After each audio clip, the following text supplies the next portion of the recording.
വ്യാജ വാർത്തയുടെയും പ്രോപ്പഗൻഡയുടെയും ലോകത്ത് AI slope പുതുമുഖമാണ്. എന്നാൽ അതിനു മുൻപേ നിലവിലുണ്ട് പുതുതലമുറയെ സ്വാധീനിക്കാൻ വേറെ മാർഗങ്ങൾ, ഡിജിറ്റലായും അല്ലാതെയും. ശരിയായ വാർത്ത അവർക്ക് കിട്ടാതാക്കലാണ് ആദ്യപടി. വംശഹത്യ നടത്തുമ്പോൾ ഇസ്രായേൽ ആദ്യം ചെയ്തത് പുറത്തുനിന്ന് ഗസക്കകത്തേക്കും അവിടെ നിന്ന് പുറത്തേക്കും മാധ്യമങ്ങളെ പ്രവേശിപ്പിക്കാതിരിക്കുക എന്നതാണ്. മാത്രമല്ല, അവിടുത്തെ മാധ്യമപ്രവർത്തകരെ കൊന്നും തടവിലിട്ടുമൊക്കെ നിശബ്ദരാക്കാനും നോക്കി. അവരെ വാർത്ത പുറത്തെത്തിക്കുന്നതിൽ നിന്ന് പരമാവധി തടഞ്ഞു. ഇത് യൂറോപ്യൻ ഹ്യൂമൻ റൈറ്റ്സ് മോണിറ്റർ വിശദമായി റിപ്പോർട്ട് ചെയ്തിട്ടുണ്ട്. 2 ലോകയുദ്ധങ്ങളിലും അമേരിക്കൻ ആഭ്യന്തര യുദ്ധത്തിലും Korean, Cambodian, Vietnam, Afghan, Yugoslavian, Ukraine യുദ്ധങ്ങളിലും എല്ലാം കൂടി മൊത്തം കൊല്ലപ്പെട്ടതിനേക്കാൾ കൂടുതൽ ജേർണലിസ്റ്റുകളെ ഇസ്രായേൽ ഗസയിൽ മാത്രം കൊന്നിട്ടുണ്ടല്ലോ. Over 200 journalists have been killed by the Israelis in Gaza. That is more than the number of journalists killed in the American Civil War, the First World War, the Second World War, the Korean War, the Vietnam War, the Cambodian War, the war in Yugoslavia, the Afghan War, and the ongoing war in Ukraine.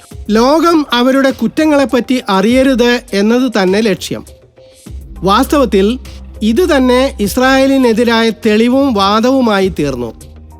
Pierce Morgan എന്ന Israeli പക്ഷക്കാരനായിരുന്ന മാധ്യമപ്രവർത്തകൻ പോലും തുറന്നു പറഞ്ഞു, മാധ്യമങ്ങളെ Israel വിലക്കുന്നത് സത്യം മറച്ചു വെക്കാനാണ് എന്ന്.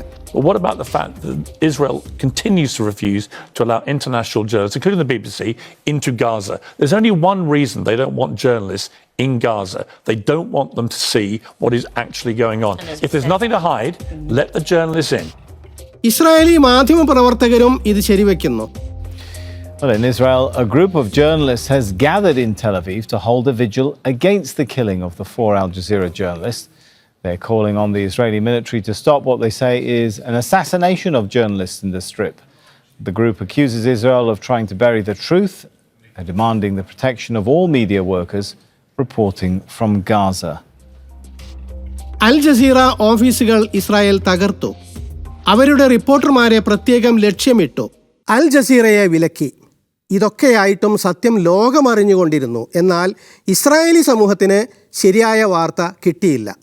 പകരം വ്യാപകമായ സ്റ്റിക്കർ പ്രചാരണം വഴി ജനമനസ്സിൽ പകയും വിദ്വേഷവും വളർത്തി. യുദ്ധജ്വരം ഇസ്രായേലികൾക്കിടയിൽ വളർത്തിയെടുത്ത കഥ +972 മാഗസിനിൽ കാണാം. വൈദ്യുത പോസ്റ്റുകളിൽ, മതിലുകളിൽ, കടകളിൽ, പൊതു ഇടങ്ങളിൽ, ഇരിപ്പിടങ്ങളിൽ, ചവിട്ടുപടികളിൽ, വഴിയോരങ്ങളിൽ, വഴിയടയാളങ്ങളിൽ, കെട്ടിടങ്ങളുടെ ഇടനാഴികളിൽ എല്ലാം യുദ്ധജ്വരം വളർത്തുന്ന സ്റ്റിക്കറുകൾ. ഒരുപക്ഷെ പുതിയ തലമുറയുടെ ഭാഷ ഇതാണെന്ന് കരുതിയാവാം. എന്തായാലും ഈ തന്ത്രം ഫലം ചെയ്തു. അതിൻ്റെ അടയാളം കൂടിയാണ് ഇസ്രായേലി സമൂഹം വംശഹത്യയെ പിന്തുണച്ചു എന്നത്. പക്ഷേ അമേരിക്കൻ ജനതയുടെ കാര്യം ഇതിൻ്റെ വിപരീതമാണ്. അവർ വംശഹത്യയെ എതിർക്കുന്നു. ഇസ്രായേലിനുള്ള പിന്തുണ അമേരിക്കയിൽ കുറഞ്ഞു വരികയാണ്. ഈയിടെ ഒരു ചർച്ചയ്ക്കിടെ ഒബാമയുടെ പ്രസംഗമെഴുത്തുകാരിയും സയനിസ്റ്റുമായ സെയ്റ ഹുർവിറ്റ്സ് ഒരു സങ്കടം പറഞ്ഞു. അവരുടെ സങ്കടം ഇതാണ്: മുൻപ് അമേരിക്കൻ മാധ്യമങ്ങളെ അമേരിക്കക്കാർ കണ്ടിരുന്നുള്ളൂ. ഇന്ന് അൽ ജസീറയും മറ്റും മൊബൈൽ ഫോണിലൂടെ, സമൂഹ മാധ്യമങ്ങളിലൂടെ ജനങ്ങളിൽ എത്തുന്നുണ്ട്. Social media is now our source of media. And this, it used to be that the media you got in America was American media, and it was pretty mainstream. It generally didn't express extreme anti-Israel views. ഇന്നത്തെ കഥയോ? സെയ്റ പറയുകയാണ്, നമ്മൾ നാസികൾ ജൂതരോട് ചെയ്ത ക്രൂരതകളെപ്പറ്റി യുവജനങ്ങളെ പഠിപ്പിച്ചു. എന്നിട്ടോ അവർ സമൂഹ മാധ്യമങ്ങളിൽ കാണുന്നത് ഗസക്കാരോട് ഇസ്രായേലികൾ അതുതന്നെ ചെയ്യുന്നതായിട്ട്. Media outlets find them. They find them on their phones. It's also this increasingly post-literate media. Less and less text, more and more videos. So you have TikTok just smashing our young people's brains all day long with video of carnage in Gaza. ഈ Israeli അനുകൂലികളും പരാതിയായി പറയുകയാണ്, അമേരിക്കക്കാർ സത്യം അറിഞ്ഞു പോകുന്നല്ലോ എന്ന്. ഫലമോ ഇസ്രായേലിനുള്ള പിന്തുണ കുറയുന്നു. ജെൻസി ഭൂരിപക്ഷവും ഇസ്രായേലിന് എതിരാകുന്നു. US വോട്ടർമാരും ഇതേപോലെ മാറി ചിന്തിക്കുന്നു. ഇസ്രായേലിനുള്ളതിനേക്കാൾ പിന്തുണ ഹമാസിന് കിട്ടുന്നു. അമേരിക്കൻ യുവജനങ്ങളിൽ ഇസ്രായേലി അമേരിക്കൻ ഔദ്യോഗിക പ്രചാരണങ്ങൾ ഫലം ചെയ്യാതെ പോകുന്നു. ഒരു തലമുറ അപ്പാടെ ഇസ്രായേലിന് എതിരായി തിരിയുന്നു. പ്രതിച്ഛായ യുദ്ധത്തിൽ കാര്യങ്ങൾ എങ്ങനെ കൈവിട്ടുപോയി എന്ന അങ്കലാപ്പിലാണ് ഇസ്രായേൽ. മാധ്യമ വിലക്കുകളും സ്റ്റിക്കർ പ്രോപ്പഗൻഡയും ഇസ്രായേലിനുള്ളിൽ ഫലം ചെയ്തു കാണും. പക്ഷെ പുറത്ത് അങ്ങനെയല്ല. ജെൻസിയുടെ പിന്തുണ ഇസ്രായേലിന് പുറത്ത് നഷ്ടപ്പെട്ടത് എങ്ങനെ, അതെങ്ങനെ തിരിച്ചു പിടിക്കാം എന്ന വേവലാതിയിലാണ് ഇസ്രായേൽ. പാരമ്പര്യ രീതിയിൽ ആഖ്യാനം കൊണ്ടും വ്യാജം കൊണ്ടും പുതുതലമുറയെ കീഴടക്കാനാകില്ലെന്ന് അവർ അറിയുന്നു. വാസ്തവത്തിൽ ഇത് ഇസ്രായേലിൻ്റെ മാത്രം പ്രശ്നമല്ല. പല രാജ്യങ്ങളിലും ഭരണം വരെ മാറ്റാനുള്ള കരുത്ത് ജെൻസി സ്വന്തം സംഘാടനത്തിലൂടെ നേടിയത് നാം കണ്ടു. നേപ്പാളിൽ സമൂഹ മാധ്യമങ്ങൾ വഴി രൂപപ്പെട്ട ജെൻസി പ്രക്ഷോഭം അധികാരികളെ മാത്രമല്ല പാരമ്പര്യ മാധ്യമങ്ങളെയും അമ്പരപ്പിച്ചു. ബംഗ്ലാദേശിലും കണ്ടു ഈ കരുത്ത്. അവിടെ പ്രധാനമന്ത്രിയെ ഇറക്കി നാട്ടിൽ നിന്ന് ഓടിച്ചതും മാധ്യമങ്ങൾക്കിന്ന് പഠന വിഷയമാണ്. അപ്പോൾ എന്താണ് ജെൻസിയെ ചലിപ്പിക്കുന്നത്? അവരുടെ മനസ്സ് കീഴടക്കാൻ സ്റ്റിക്കർ പ്രോപ്പഗൻഡ മാത്രം മതിയാകുമോ? വാസ്തവത്തിൽ പാരമ്പര്യ മാധ്യമങ്ങളുടെ ഭാഷയല്ല ജെൻസി സംസാരിക്കുന്നത്. അവരുടേത് വ്യതിരിക്തമായ ഭാഷയാണ്. പലരും വിധിച്ച പോലെ മര്യാദ കെട്ടതോ ആധികാരികത ഇല്ലാത്തതോ അല്ല അവരുടെ ഭാഷ. അവർക്ക് മര്യാദ നഷ്ടപ്പെട്ടതല്ല, അത് പുതിയ ഭാഷയിൽ പ്രകടിപ്പിക്കുന്നതാണ്. പാരമ്പര്യ മാധ്യമങ്ങൾക്ക് മുൻപിൽ രണ്ട് വഴിയാണുള്ളത്. ഒന്നുകിൽ ജെൻസിയുമായി സംവദിക്കാൻ പഠിക്കുക, അല്ലെങ്കിൽ സ്വയം കാലഹരണപ്പെടുക. ജെൻസി പദാവലിയെപ്പറ്റി first post. Friends, boomers, millennials, lend us your ears, for we have the secret to success. Self-belief is no longer enough if you want to achieve your dreams. Limitless confidence is the need of the hour. And if you don't want to go the extra mile, the confidence should go beyond all reason and enter the realm of pure delusion. Because being delulu is the Sululu, at least according to Gen Z, or those between the ages of 11 and 26. പക്ഷേ ഭാഷ എന്നാൽ വാക്കുകൾ മാത്രമല്ല, ഉള്ളടക്കവും പ്രധാനമാണ്. News laundry ഈയിടെ ഒരു പരിപാടി നടത്തി. ജെൻസിയുടെ ശീലമനുസരിച്ച് എന്താണ് വാർത്ത എന്ന ഒരു പഠനം ഗൂഗിൾ നടത്തിയിരുന്നു. അതിനെ ആധാരമാക്കിയായിരുന്നു പരിപാടി. ജെൻസിയെ പിടിച്ചിരുത്തും വിധം വാർത്ത എങ്ങനെ നൽകാം എന്ന് അതിൽ പ്രതിപാദിച്ചു. അവർക്കാവശ്യമുള്ള ഉള്ളടക്കവും ഭാഷയും അവരത് സ്വീകരിക്കുന്ന രീതിയും വ്യത്യസ്തം. അങ്ങനെയല്ലാത്തത് വിരസം, പാരമ്പര്യ മാധ്യമങ്ങളോട് മടുപ്പ്. ജെൻസി അവർക്ക് താല്പര്യമുള്ളതാണ് നോക്കുക, അടിച്ചേൽപ്പിക്കുന്നതല്ല. അവരുടെ ജിജ്ഞാസ അനന്തമാണ്. ഭാവിയല്ല, വർത്തമാനമാണ് അവരുടെ വിഷയം. Urban India, there are about 86 million Gen Zs, which is approximately 16% of the total urban population. The interesting part with Gen Zs is that they have always been with chaos. They are born with the internet, but they have always seen chaos. സാമാന്യവൽക്കരണം ശരിയാകില്ല.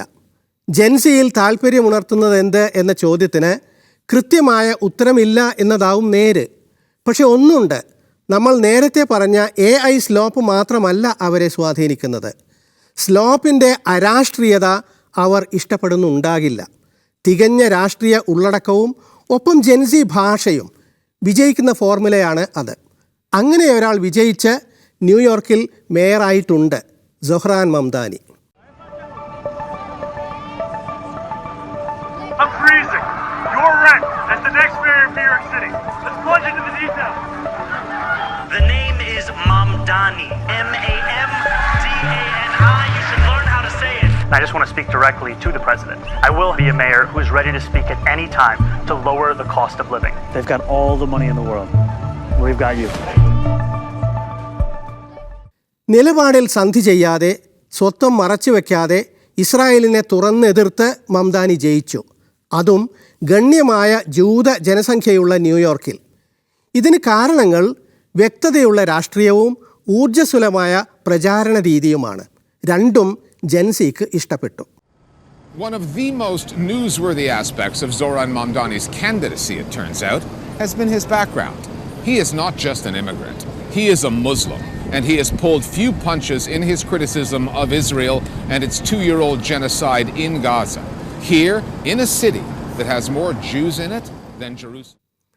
ജനങ്ങളിൽ ഒരാളായി യുവാക്കളുടെ ഭാഷ സ്വന്തമാക്കി viral വീഡിയോകൾ നിർമ്മിച്ചുകൊണ്ട് തുടങ്ങിയ രാഷ്ട്രീയം ഒറ്റ വർഷം കൊണ്ട് അധികാരം പിടിച്ചു.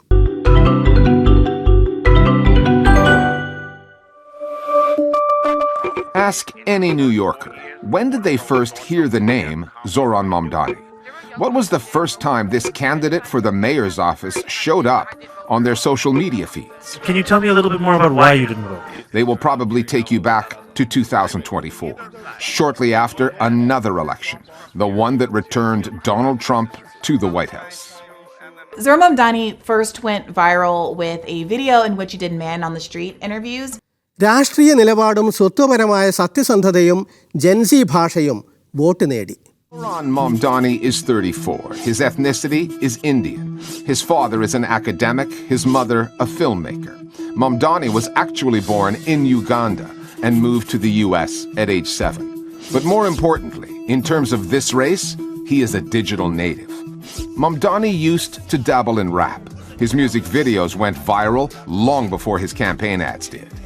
Other politicians would kill for the engagement he gets online, like the 6 million views his video from a Wu-Tang Clan concert at Madison Square Garden got, the legions of followers. Digital യുഗത്തിലാണ് മംദാനി പിറന്നു വീണത്. ഈ digital നേറ്റീവിൻ്റെ രീതികൾ മുതിർന്നവരുടെ കൃത്രിമങ്ങളിൽ നിന്ന് വേറിട്ട് നിന്നു. സങ്കീർണ വിഷയങ്ങൾ സാധാരണക്കാരന് മനസ്സിലാകും വിധം മംദാനി വിശദീകരിച്ചു. And Mamdani has a way of connecting with Americans, explaining complex issues through simple things like food, as a way of getting at the crisis of affordability. New York is suffering from a crisis, and it's called halalflation. These are the 4 bills that are sitting in the city council right now, which would give these vendors their own permits and make your halal more affordable. Social media paved his way to the primary win and also provided an easy path for individual donors as opposed to billionaires to fund his campaign. CNN ചാനലിൽ ഫരീദ് സക്കരിയയും മംദാനിയുടെ digital ആക്ടിവിസത്തിന് അടിവരയിട്ടു. Zoran Mamdani was propelled to victory by a populist policy platform that was packaged in viral, trendy social media videos that captured the attention of Gen Z, the world's first generation of internet natives. Liberal മനസ്ഥിതിക്കാരും online ജീവികളുമായ ജൻസിയെ അദ്ദേഹം കയ്യിലെടുത്തത് അവരുടെ ഭാഷ കൊണ്ട് മാത്രമല്ല, രാഷ്ട്രീയ നിലപാടുകൾ കൃത്യമായി പറഞ്ഞുകൊണ്ടുകൂടിയാണ്. Urban youth tend to be liberal and highly online. Mamdani took positions that were popular among this group, like addressing the cost of housing, taxing the rich, and support for Palestinians. He then communicated with this crucial part of his base in digital native speak, filming his own candid Instagram reels, appearing in man-on-the-street style interviews, and even making his birthday announcement a humorous response to his critics. I'll be making a change. I'm turning 34. Get that out of here. This core component of his campaign made him accessible to a generation that has grown tired of traditional politics and politicians. He spoke to them not as a politician, but as a neighbor. ഇസ്രായേലും ന്യൂയോർക്കും 2 തരം ജനസമ്പർക്കമാണ് കാട്ടിത്തരുന്നത്. ഒന്നിൽ സത്യം മറച്ചുവെച്ച് propaganda പരീക്ഷിക്കുന്നു, മറ്റേതിൽ മറച്ചുവെക്കപ്പെട്ട സത്യങ്ങളെടുത്ത് പുറത്തിടുന്നു.